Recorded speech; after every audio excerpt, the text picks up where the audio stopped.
If you are an estate agent, letting agent, or someone who is interested in the property market, then this, the UK Property Market Stat Show, is for you. My name is Chris Watkin, and today I'm joined by Iain McKenzie. We'll come to Iain in a second.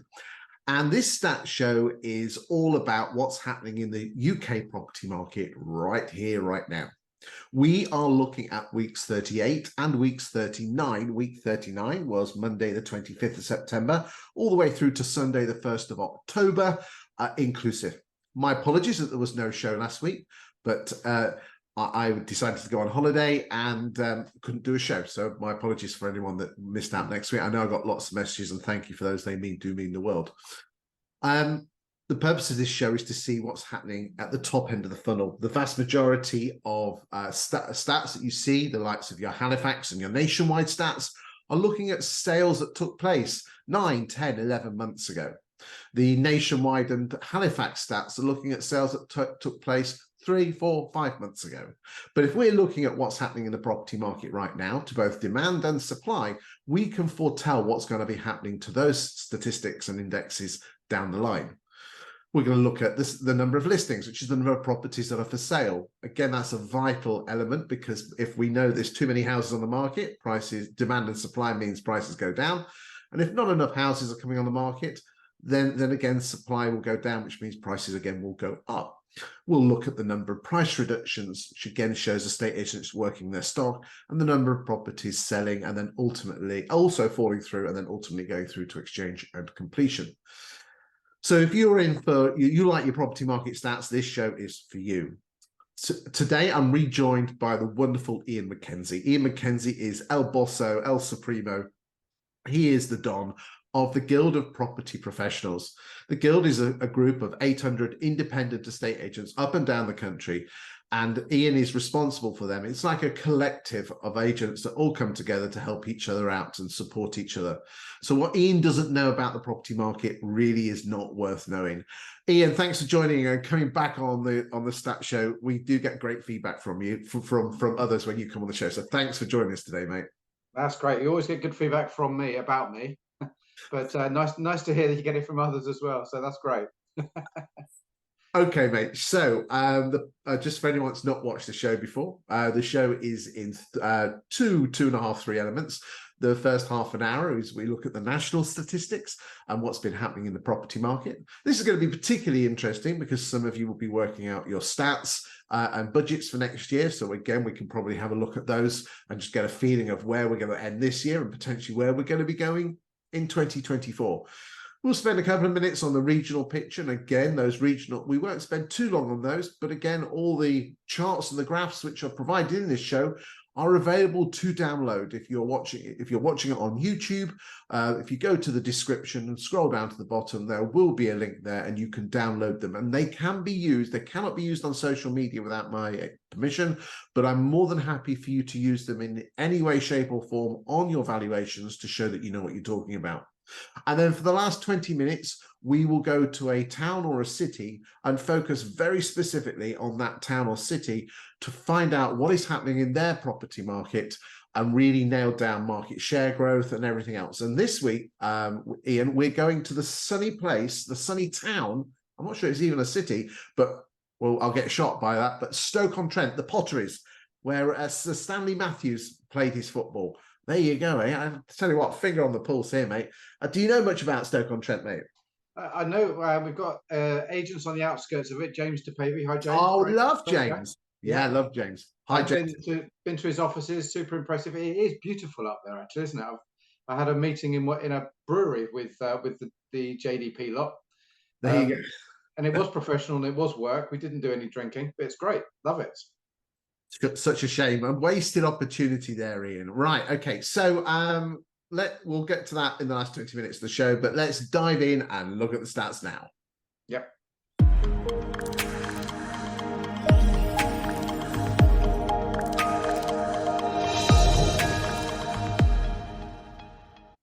Well, as always, we always start with the listings, and we are looking at the pink line, which is 2023, and we are comparing ourselves against 19, which is the orange dots, blue, which turquoise is 18, and the yellow dots is 17. We'll just whiz through these graphs on listings, and then Iain, we can start diving into them.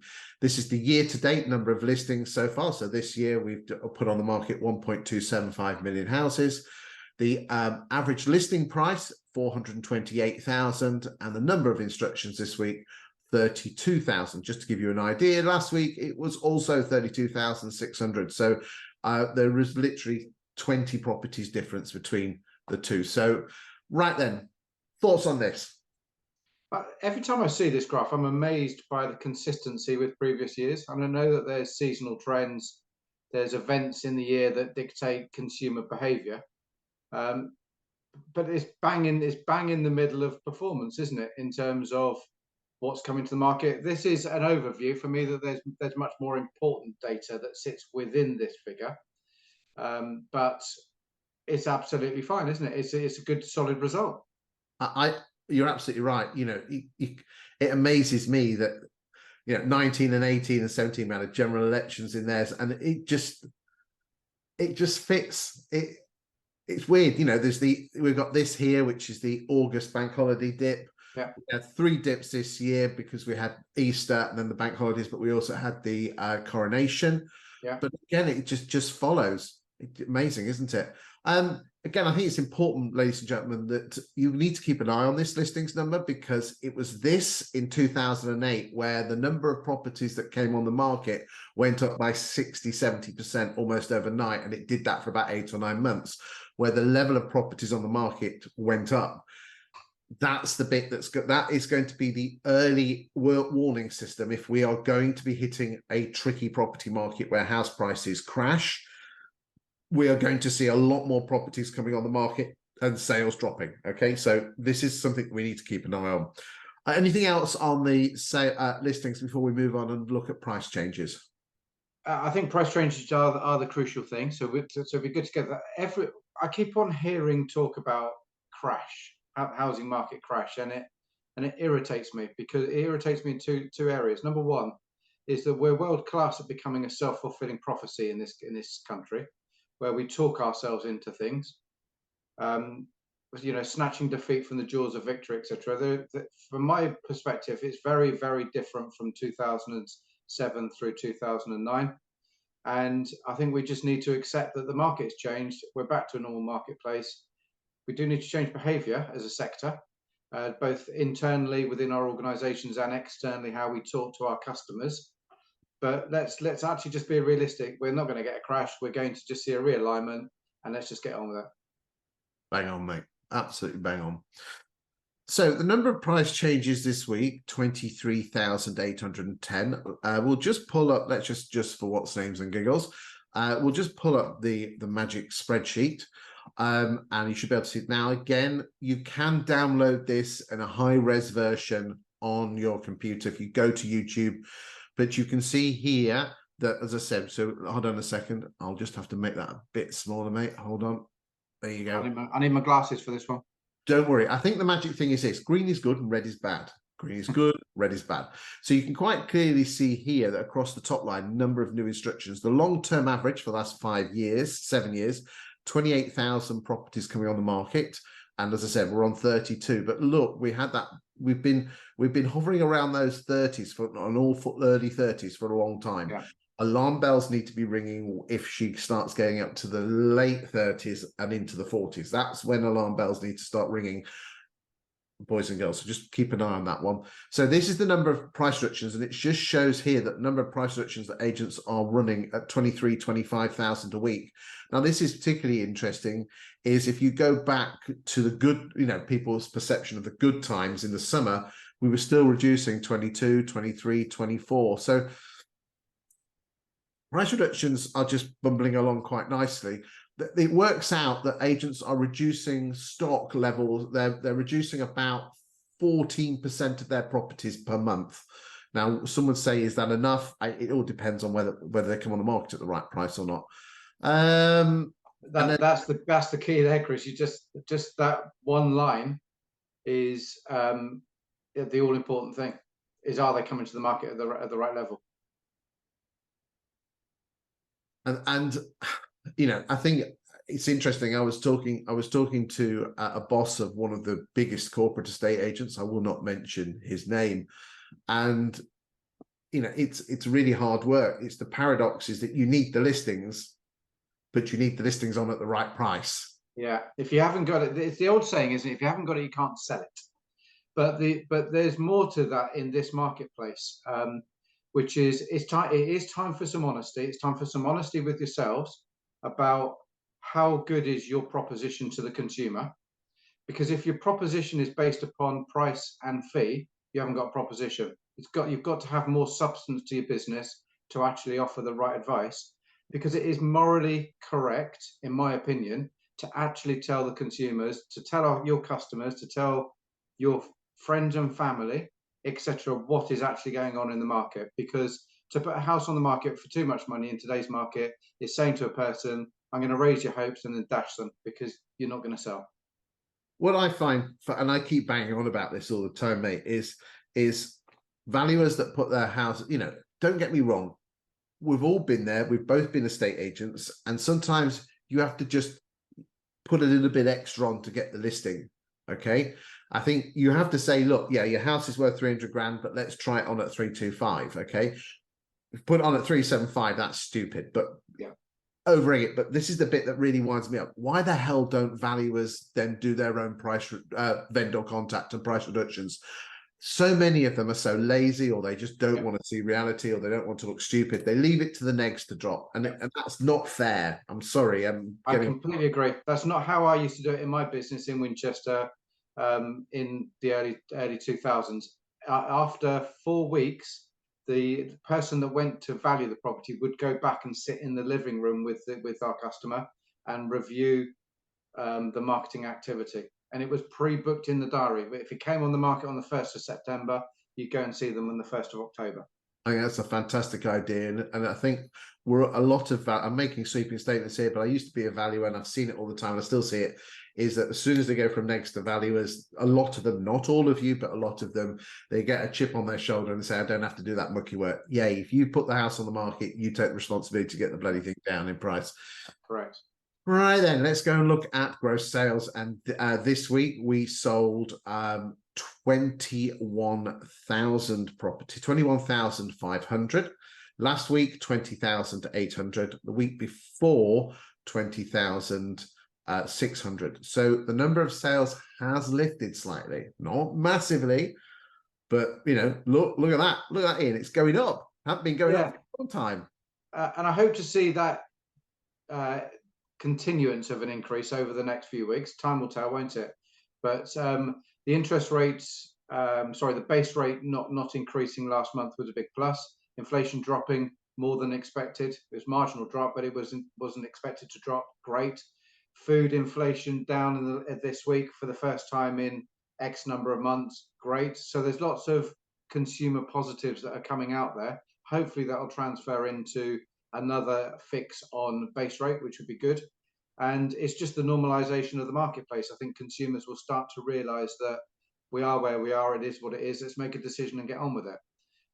The one thing that I would stress, absolutely categorically stress, we keep on talking about mortgage transactions down in August at 45,000, the lowest they've been for a number of months, and down a whopping mortgage transactions in August this year were 37% lower than the same period last year. That's a whopping great big figure.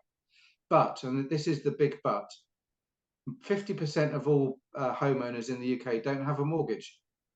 So we can't always look at the dark side of the moon. Let's maybe look at the shiny side of the moon. And mortgage transactions aren't the only litmus of the market. Look, there are people out there who are looking for bad news, and at the end of the day, you can always find bad news in everything. So there you go. That's if that's the story they want to push, then they let them get on with it. And I think the magic thing is this: is ladies and gentlemen, estate agents who are watching this, is that if you don't push out this story about what's happening in your property market and the UK property market, the only way they're going to get their news is from the doom-monger newspapers. I send stuff to the Telegraph, and if it's a bad news, they will use it. If there's any resemblance of good news, they're not using it because bad news sells newspapers. Yeah. You know, they're not going to post that, okay, property market's doing all right. It's a bit hard work out there, kids. No, it's doom and bloody gloom.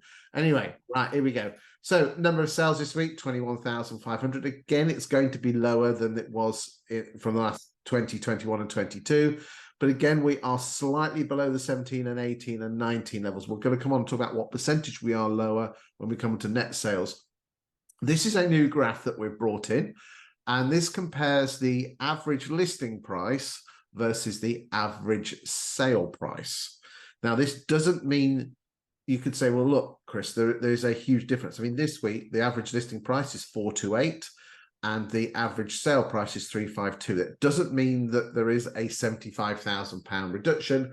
What that means is this: the lower price properties have a higher propensity to sell, a greater chance to sell, whilst the bigger properties have a lower chance to sell, which means that everything that comes on the market is the yellow fit line, and the stuff that sells actually selling is the blue line. It's the gap between the two that you need to be concerned yourself. Now, interestingly, when we came back from Easter bank holiday, we mentioned this with a couple of guest presenters, we had this massive spike up. You know, it throughout the summer, she was throughout the summer she was bumbling around at the 440 mark, 450.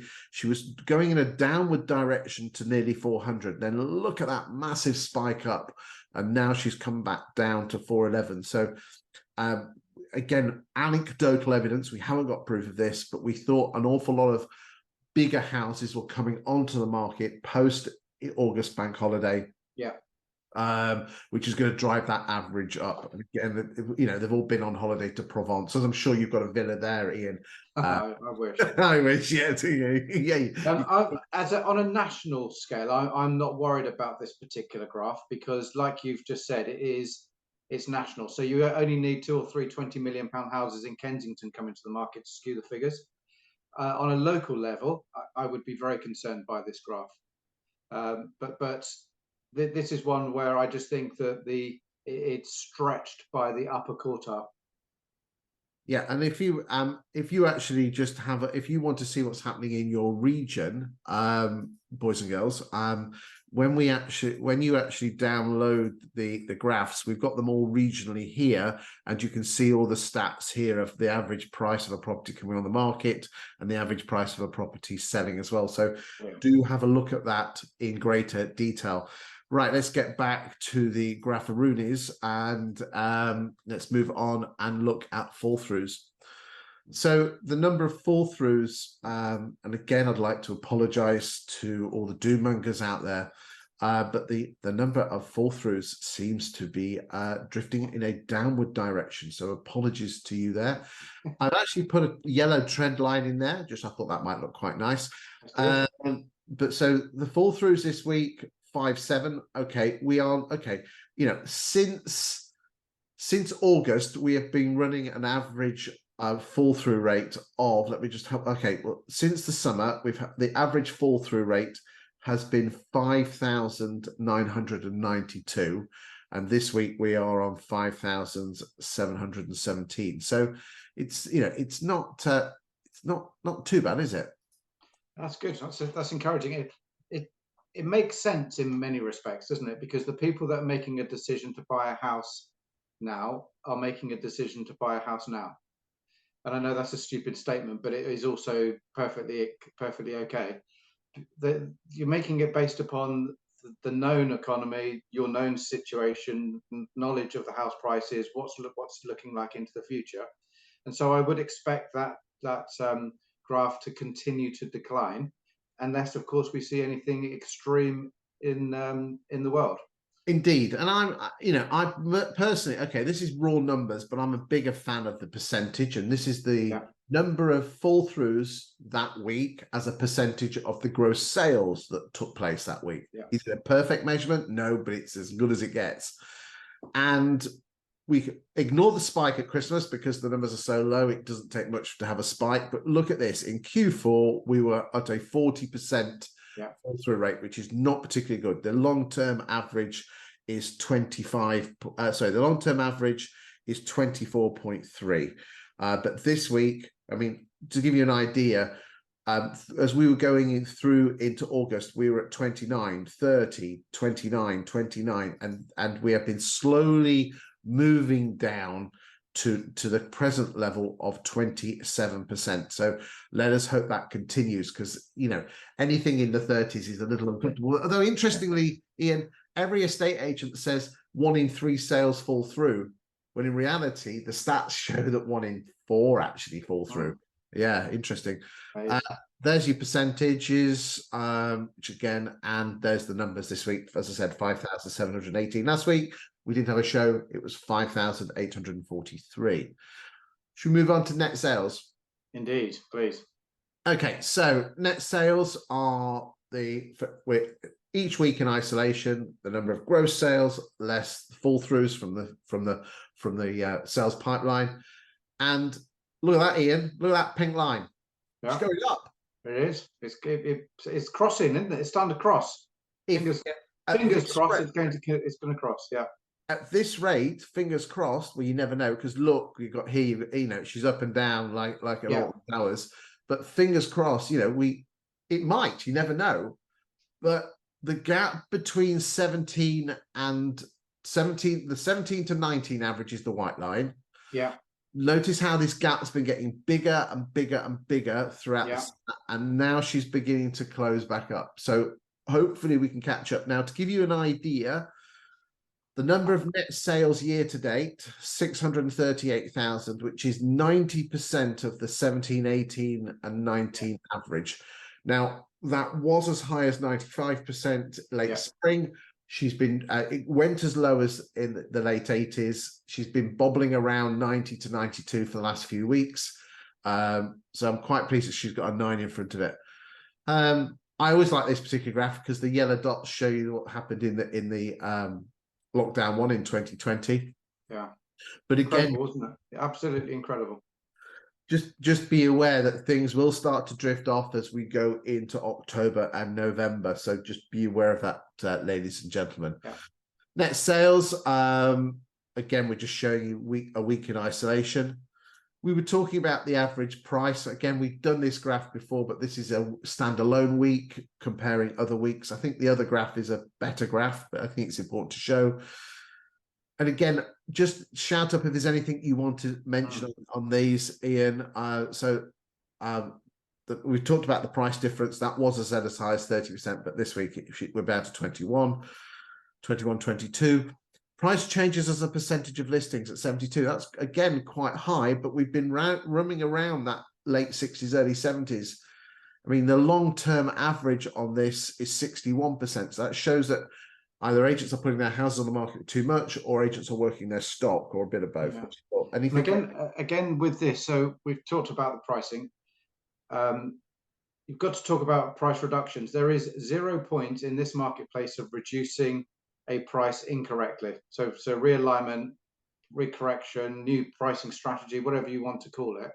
You've got to actually be honest and stop chasing shadows. So if you're putting that house on at 375 that you mentioned earlier, Chris, you value it at 325 and you put it on at 375, there is 0 point in reducing it down to 350.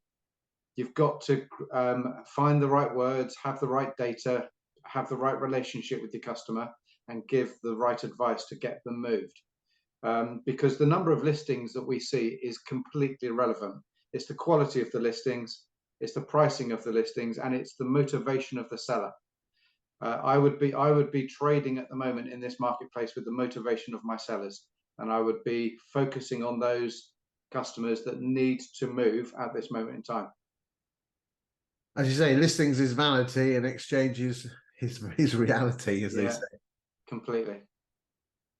Okay, gross sales, again, slightly lower than the running average at 65. So at the moment, 65% of properties are selling. Okay.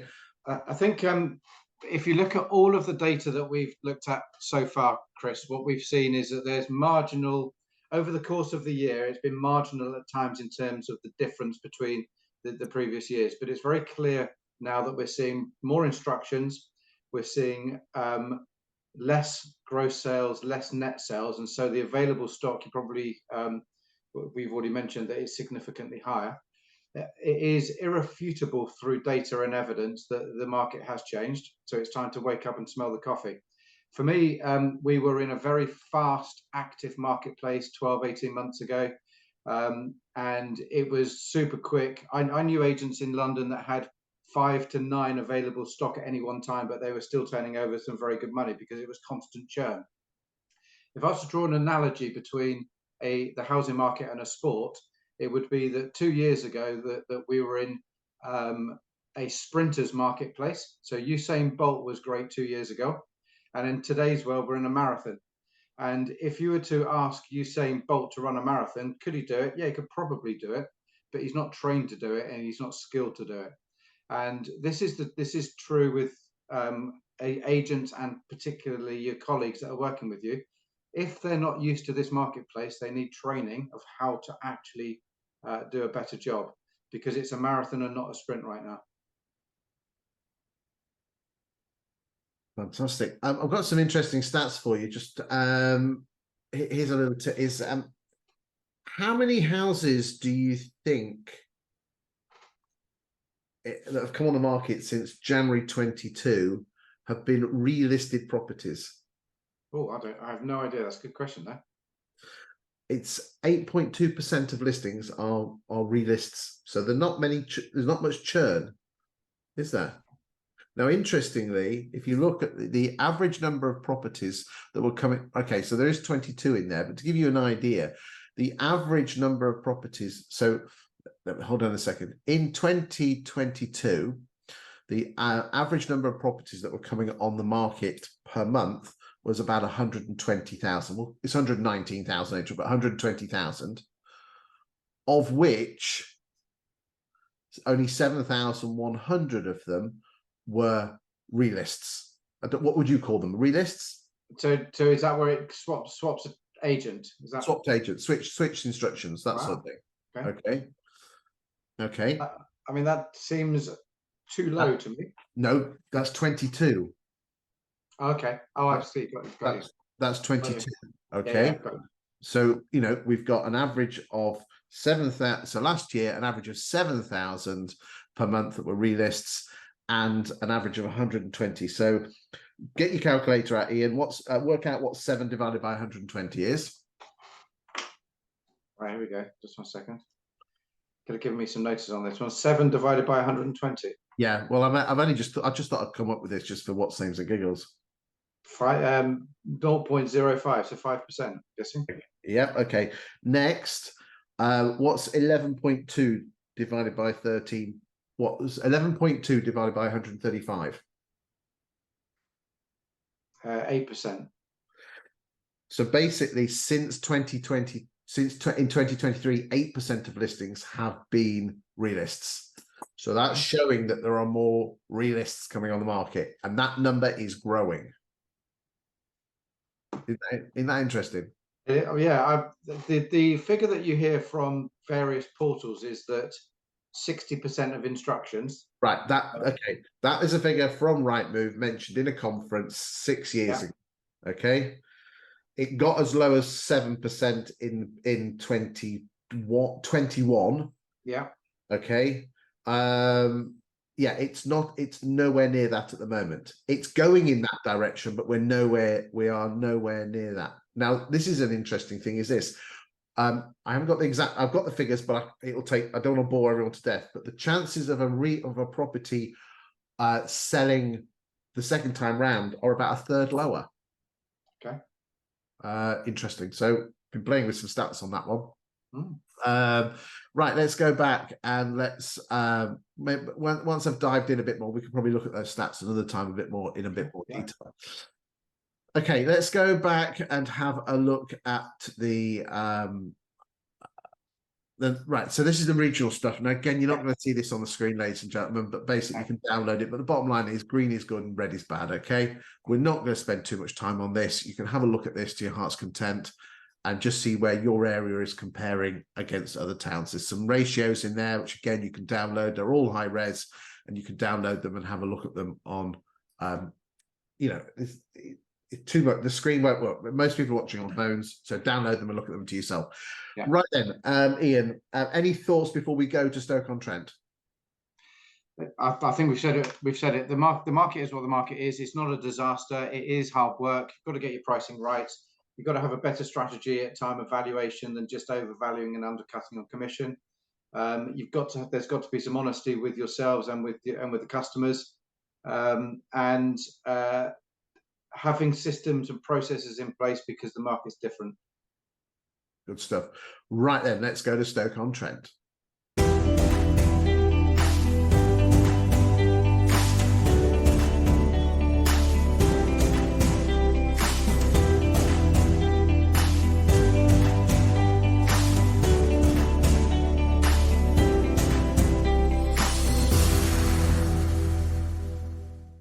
Wow, they are amazing graphics. Well, I tell you what, mate, it's all about the production value, and we like to keep up in the game here. So let us go and have a look at the stats. Now, this week, as always, we are using the 20EA Insights platform.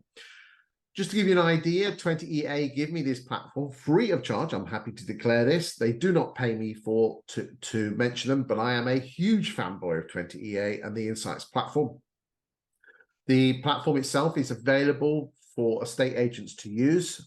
They have a free version, which you can have. And then if you pay them some shekels, which is not a lot of money, you can actually have this data for your own postcodes going back a couple of years. And this is like Rightmove pie charts on speed with a couple of Saturn V rockets strapped to it with Go Faster stripes. Good there. There you go. Right. Okay. So we are looking at Stoke-on-Trent, ladies and gentlemen. Now, if you're not in Stoke-on-Trent, you might find this bit useful because this shows you what the 20EA Insights platform actually does. For the purposes of Stoke-on-Trent, the postcodes that we are using is the core Stoke-on-Trent postcodes, because Stoke-on-Trent is kind of like a conurbation of lots of little towns coming together. But for the purpose of this, ST1, 2, 3, 4, and 6. Okay. So the first thing I always like to do, Ian, is this. I'm going to keep talking, and I want you to cut across if you see something you like, or come to you if there's something. Okay. So the first thing we are going to look at is the stock levels. So the first thing we are going to do is look at the number of properties that are for sale. Now, we're going to look at the September figures because they are our full month figures. And the thing that is particularly interesting is this. Look at that. In 2021, there was 1,186 properties for sale, 1,360 for sale in September, and now 1,843. So again, there is greater stock on the market. Estate agents, you need to be aware of this. This is why, if you roll the clock back to 21, you were selling probably outside London, 80% of the properties you were putting on the market. Now we're running between 50 and 60% of where you are in the marketplace. So be aware of that. And again, you know, if you are going to overcook it and get it overvalued, then take responsibility and get the bloody thing down in price. Okay. I think if you're charging the same fee that you were 2 or 3 years ago, you're bonkers. There you go, mate. I'm hearing some locations that prices are down. Okay, so well, let's look at a quick look at stock levels. And again, we are going to look at stock levels. We will go and look at new instructions and sales and the efficiency of the estate agents. But let's just, and there is a direct relationship between stock and listings. But I think what we're going to do is, first off, we're going to start off with Butters John B. Now, Butters John B are owned by Spicer Hart. Okay, guys, it looks like your market share is drifting slightly. That's slightly concerning, especially for the number one agent. So we're bumped up and then we've been slowly drifting off. So don't know what you guys are doing there. Let's look at Samuel Makepeace. Oh, that's strange. Number 2 is dropping as well. Normally I would expect a little bit. Yeah, okay. Purple Bricks. That's quite a decent market share for Purple Bricks at 4%. Not nationally, they're bumbling around 2% at the moment. Osterbury. Ah, now that's interesting. The first grower. Yeah, okay. Good Charles, which I think are part of the Belvoir franchise network. Okay, we've been bumbling along. Your Move. Okay, the same. Reed's Reigns. There's not many growers here, is there? No, and it's very corporate, isn't it? In location. Okay, well, I mean, what you've got to remember is that Reed's Reigns and Your Move and Good Charles are all franchises. They are. They are. Okay, so they are independent agents, just with a more of a national brand. So yeah, it's a good point. yeah, okay. Critchlow. Oh, they seem to be doing well. Nice one, Critchlow. And Belvoir. Nice one, Belvoir. You seem to be growing there. So that's interesting. Okay, let's move on and actually talk nitty-gritties, which is the let's go new instructions. So again, there should be a direct relationship. So the average price of a property in Stoke-on-Trent that's come onto the market is £161,850. So we'll just have a quick look at just seeing where each agent is in the marketplace. So Butters John B are at 142. So they obviously deal with the lower to middle market with the average of 142. Let's go and look at Samuel Makepeace. 164, which is very similar to the average. PB, slightly below. Osterbury, 158. Tell you what, mate, it's good prices here, aren't they? Yeah. It's beautiful countryside around there. You really must. I mean, James Payne, if you're watching this, I think you need to be inviting us to that brewery, but putting some beer on next time, mate. Absolutely right. Completely agree. Critchlow's, okay. 190. Are they the posh agent of the city or town? Your Move, 134. Again, they deal with the lower end. Reed's Reigns, 139. 171 for Duns. Now that is interesting. The top 10 agents, most of them are at 10 to 20% below the running. So I wonder who is dragging this up, because this is let's go and have a look. So I'm going to hazard a guess. Let's just have a look. The upper quartile is going to start at around 250. Well, let's start it at 300. Let's see who the players are. Okay. James DePavey. There you go. Well done, mate.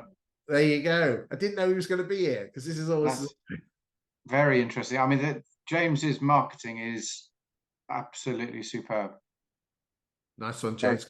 Critchlow's, Whitaker Biggs. Well done, guys. Yeah. Platinum Property, Osterbury, again, they were the smaller agents. Let's just see who deals with the real posh stuff. We're much over $500,000 here, mate. And again, it's James DePavey that seems to be taking the market lump there. Okay, that's the upper quartile. Let's move on. Okay, let's get down to some nitty-gritties, because we know we like the nitty-gritties. Okay, so this is my favorite screen. Okay, so Ian, you can check your emails for the next 2 minutes, because I know you've heard all this before, but for ladies and gentlemen, those that haven't, my wife loves watching opal hunters on Discovery Channel, where basically they go dig out hundreds and hundreds of tons of stone to get a tiny little opal, and it's the opal that's worth the gold. It's worth the gold. Sorry. Okay, here in this spreadsheet is pure gold for certain estate agents and absolute dirt for other agents. Okay. We are all obsessed with our new instructions, but the bottom line is this: as Brian Mansell says, your job is not to market the house, your job is to get the house moved. And you can look at new instructions market share, and subject to contract. We're going to come and look at price changes and fall throughs in a second, but the magic thing are these 4 columns here: exchanges and withdrawals. Think about it. If a property comes on the market with an estate agent, she only leaves the agency's books for 2 reasons: she exchanges or she withdraws. And this is such a beautiful, beautiful stat that I absolutely love to bits. Butters John B have a 62% chance of exchanging and moving someone out, whilst Osterbury's have an 81% chance. That is a massive gap, absolutely massive.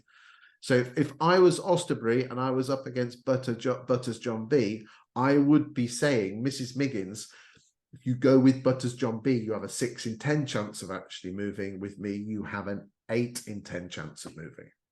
And that is, I mean, last week, the numbers were really tight in Hull, but this 2 weeks ago, this one, I mean, Osterbury's at 80%, Samuel Makepeace Independent 70, Critchlow's at 62. Guys, that's a bit low. PB at 75, Reed's Reigns at 72, Goodchild's 58, that's a bit low. Your Move at 64. We've got some 81s, Dunham Rate 81, nice one, guys. We've got Deborah Timmis, well done, Deborah. She's at 87%. So that just shows Yeah. Oh, there's James DePavey at 68. That's not bad, actually, because then that percentage will drop when you deal with posh houses. So big well done with James DePavey there. If you look at the correlation, I just need to, if you just scroll to the top, if you look at the correlation between price reductions and exchanged, they're tending to be the lower figures on price changes. It was in particular the one that we showed Deborah just a moment ago, 19% withdrawal rate. Deborah Timmis, 19% withdraw price reduction rate, but a very high exchange rate. Yes. Just shows you, but we're actually going to be coming onto a screen which actually shows you whether agents are overvaluing or not and what price they actually achieve for the house. Interestingly, 11.3% of properties in Stoke-on-Trent go on the market with online estate agents, which is over double the national average. Yeah. Okay, we like that. This particular graph shows you all these stats and the movement in the last year. So basically, the further off to the right you are, the more listings you have, and the further north you are, the posher the house is, the average price. So you can see here that look at what Butters John B. That was them that last year, and that's this year. So Butters John B have gone backwards on listings by 15%. And who else has gone backwards? Samuel Makepeace has gone. So number 1 and number 2, which we did see in the graphs going down, the number 1 and number 2 agents are going backwards. Who's going upwards? Osterbury's. Again, Osterbury, I think that's how you pronounce it. And again, that just shows you in a graphical format. So that must show, because again, there's not much in the top 10 that's moving around here. So it must mean all the smaller agents are just nibbling and just taking little bite-sized pieces. There's not one big agency that are sorting that out. Well, I'm not sure what happened there, mate. Do apologize on that. Sorry. Right. Okay. So interestingly, now this is interesting. Here we go. Look at this, Ian. The number of listings in Stoke-on-Trent for the last 12 months, which is October 22 to October 23, is 4.6% lower. That can't be right. No, hold on a second. It's 4.6 lower for the top 10%, but the market has grown in terms of the stock. So obviously the smaller agents are growing. Okay, so that's 4.6% less for the top 10 agents. But so there, I mean, look, I mean, that's interesting there. Butters John B dropped 15, Purple Bricks 15, Samuel Makepeace 15. We've already said Osterbury are doing really well. It's just fascinating stuff. Anything else you want to say on this one before we move on? I think you need to know the competitors. You need to know strategy, but I would bet a bottom dollar that they're investing in themselves, that they've got good marketing, good social media, and that they're influencing consumers. That's it. Well, it'd be interesting to have a look at Osterbury and see what they're doing, and there seems to be an opportunity for the smaller agents to be biting at the toes of the bigger boys. So well done on that one. Okay, let's now move on and look at what agents are achieving for the house. Well, interestingly here, what we've got here is a number of bits of information. So what happens is 20EA will do an automated valuation model or a Valpal figure on every property that you put onto the market, and then compare that to what you actually put the house on the market for. So Butters John B, on the 317 houses that you put on the market, you've overvalued it by 0.89%, which actually is really good for a number 1 agent. And looking at the other stats, hold on a second. Butters John B, I've got a low exchange rate, but the price they achieve for it is, we'll come to that in a second. That is weird. Haven't seen that before. So it looks like Purple Bricks are the biggest overvaluers in the top 10 at 3.59%. And Critchlow's at 2.17, Samuel Makepeace at 0.74, Osterbury's at 1.83. This is nice and tight. Platinum's at 3.45, bit high there. Their strike at 3.89. So this is what they think the house is worth versus they're using their valuation model versus what you actually put it on the market for. That's really good. I've been seeing stuff at 3 or 4% in other locations. So that's really good. They now then move on and look at the price achieved from the original asking price. And you can see Osterbridge, they put it on the market at 1.38 above, and then they take a hit of 2.62. You've got Critchlow's take up 2.17, and you've got a -1, so they take off the original ask. Start that again. The Critchlow's put anything in this column here is the difference between what 20EA think it's worth versus what you put it on the market for. The price achieved is the difference between the original asking price and what she actually sold for on land registry. Now stats are really awful, percentages are even harder. So basically what happens is this: they actually take all those stats and say, right, if Butters John B put a happy property on the market for £150,000 in the last 12 months, what would they actually achieve for it? And you've got to give them a round of applause, because 158,000 is absolutely fantastic. So it just shows that Butters John B is getting a lot more for their vendors than the other agents, according to these statistics. Osterbridge at 148, Samuel Makepeace 153, Critchlow's 151. I don't know why Butters John B is at that. Now, sometimes there might be some new homes in there that has skewed the figures. I don't know, but that is impressive. And if I was Butters John B, I'd be saying to agents, we get more for their money, more for your money compared to the others. But I don't know why those stats. That is quite a big gap. Any more thoughts? I've always been unsure of this this page, Chris, just being honest with you, because I've seen it over the years, and I've always questioned the source of data inaccuracy, and just from a algorithm perspective, not 20 EA at all. But it is what it is. The question I would have. Well, the algorithm, if the algorithm is flawed, because there's no such thing as a perfect algorithm, right? Okay, but if the algorithm is using the same algorithm on all the houses, it's flawed, but it's samely flawed. Yes, yeah, no, I get that. But let's assume it's right for a moment. There is no correlation between Butter John B's performance on this graph and their actual performance with market share. They need to actually spread the word of their marketing prowess, if this is correct. I 100% agree with you. And you don't know, there could be some stuff in there that skewed the figures. I mean, again, I think we've got to remember is this: the RICS valuation red book, which is the authority on valuation, allows a 10% variance. The best automated valuation models have a variance of 3% either way. Yeah. So it's not perfect, but I think this is a great way. You've got to be really careful. You cannot use this in your external marketing. No. You can use it on your valuation, but you can't use it in your external marketing. The ASA have already said that. But I think what I would be doing if I was an estate agency boss is looking at my overvaluing and what I'm actually achieving, and just use that as a judge. And there's nothing stopping you taking this out on the appointment. Okay, good stuff. As I said, it's not perfect, but it's pretty good, I think. Yeah. Okay, let's see who's selling their houses the quickest in Stoke-on-Trent. And it obviously shows that, wow, look at this, Butters John B. That's sticking out like a sore thumb, isn't it? It is. But hold on a second. Just 2 seconds. Look, their sales to completion is much lower. So do they hold off instructing solicitors? Or marking it as sold on the portals. It's probably a CRM thing. They're keeping it available for longer, maybe until after survey. Yeah, I mean the average, as you can see here, is 47 days from new instruction to sold through the contract, and 120 days from sold through the contract to completion. So they're all pretty tight here. So Deborah Timmis, let's just see what Deborah. If we had them all up together.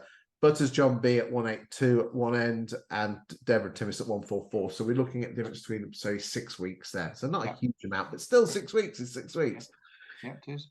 Okay, finally, let's go and have a quick look at the lettings. And this is the number of properties that the agents have been putting on. Now, that's huge. Look at that. Open rent, 19% of the market. Yeah. That's massive. I'm not seeing that. That's normally around 7-8%. Yeah. So why are Stoke landlords putting profit using online agents? There's an opportunity there letting agents, go and get the land registry details, find out where the landlord lives. If the landlord says it lives at the property, go and look at company's house. You can find the address of the landlords using that. It works really well. If anyone wants to know how to do that, send me an email and I'll show them how to do it. I've got an email on how to find landlords' contact details. Just send me an email saying how to find landlords in London, and I'll send you the video, and it shows you how to find. It doesn't matter if it's London, it's anywhere. It's just I did a show in London. Massive well done, Martin and Co. There, they seem to be the biggest agent there. So let's just see. Again, you've got to be slightly careful with this because there's not a lot of agents not been putting their properties on the books, but you can quite clearly see that Martin and Co. are growing. So well done there. Butters John B, Belvoir, Leaders, Nicholas Humphreys. So these are all. North, there's an awful lot of franchises here, isn't there? Northwood's a franchise. Yeah, Nicholas Humphreys is a franchise. Belvoir is. Martin Co is. Yeah, interesting times. We're not going to spend too much on this because, again, agents don't put their stock on. But again, it's just a good flavour of what's happening and who has what in the market going forward. Okay, I think we'll leave Stoke-on-Trent there. So thank you, Stoke-on-Trent, for your stats there. Final thoughts from you, Ian. I think I've been watching this show throughout the year. It's a great show, Chris, by the way. So thank you on behalf of the industry for doing it and on behalf of consumers. It's shown that there's two things: there's marginal gains and there's marginal erosion. What we're seeing is a marginal erosion of the strength of the housing market from 2022. It's not been cataclysmic. It's not been the cliff edge that people thought it would be. And it's the market is okay. It's just more of a normal marketplace. You've heard this many times on this show. The one thing I would say is that if you want to train a sprinter to run a marathon, you've got to train the sprinter to run a marathon because the conditions are different. Just accept it and move on, because I don't think it's going to be any different next year either. There you go, boys and girls. Ian, thank you very much for your insight. I look forward to seeing you back in 6 or 7 weeks. If you'd be so kind to come back on the show, your insight is always fantastic. But more importantly, thank you for watching, the viewer, this show. My apologies, there wasn't a show last week, but I wasn't prepared to rush one when I got back from holiday. So this was the last couple of weeks put into one show. We will definitely see you next week on the next show for week 40. And let's see what's going to happen to the UK property market then. Thank you very much. Take care.